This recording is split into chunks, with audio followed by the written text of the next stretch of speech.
Hello students, welcome back to the online classes. Today we are going to start with another very interesting chapter of physics, chapter 10, gravitation.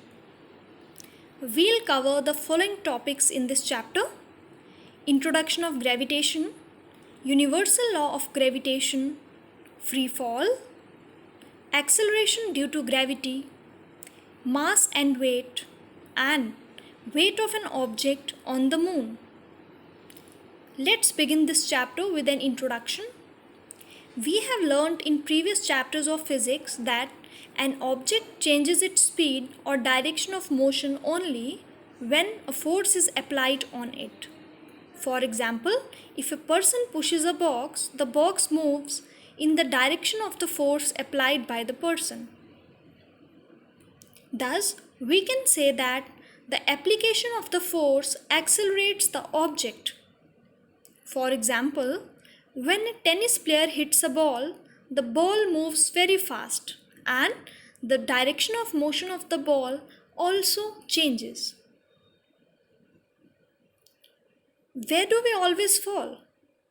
Why is it that when we jump, we always land on the earth and we do not remain suspended or move upwards? What makes us to fall on the earth always? We know that when an object is dropped from a height, it always falls towards the earth. We also know that all the planets go around the sun. The moon goes around the earth. In all these cases, there must be some force acting on the objects, the planets, and on the moon. What makes the apple to always fall on the earth? So, behind the concept of gravitation, there is a small story. It is said that when Isaac Newton was sitting under a tree, an apple fell on him. The fall of the apple made Newton start thinking. So, it was Isaac Newton who posed this question and answered it. Newton stated that all objects attract each other along the line joining their centers. According to him, every object in the universe attracts every other object towards itself due to the force of attraction, which is called the force of gravity. The force of gravity is also called the gravitational force. So, we can also say that the force with which the two objects attract each other is called the force of gravitation. So, basically, the force of gravitation or the force of gravity, this is the force of attraction.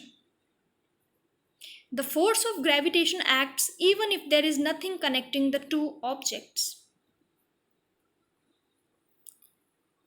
Isaac Newton argued that if the apple falls on the ground, then why not the moon get attracted towards the earth and falls down? We know that the moon goes around the earth. At each point of its orbit, the moon falls towards the earth instead of going off in a straight line. So, it must be attracted by the earth. But we do not really see the moon falling towards the earth. Why? Because the motion of the moon around the earth is due to a force called centripetal force. The centripetal force, it is provided by the force of attraction of the earth. If there were no such force, the moon would pursue motion in uniform straight line, which will be tangent to the circular path. Let's study more about the centripetal force. Whenever an object moves along a circular path, we know that the direction changes at every point.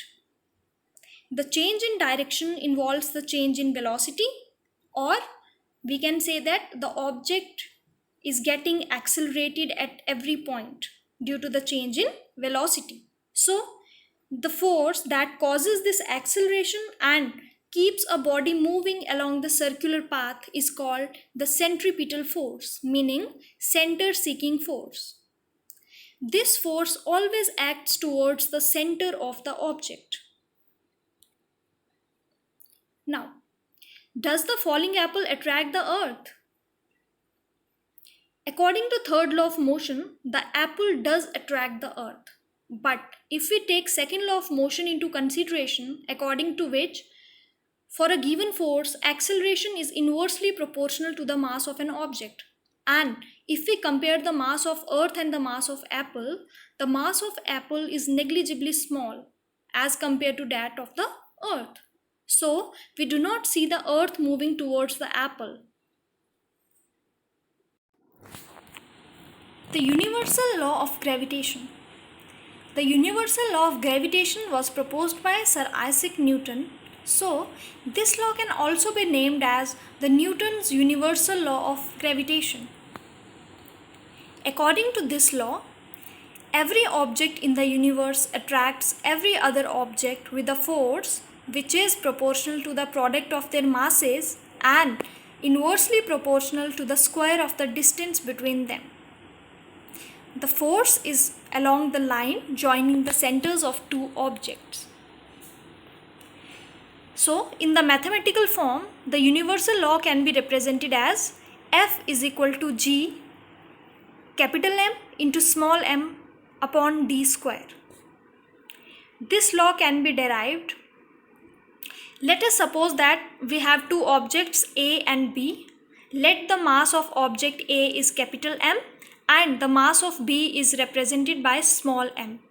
And both the objects, they lie at a distance d from each other. Let us consider the force of attraction between the two objects as F.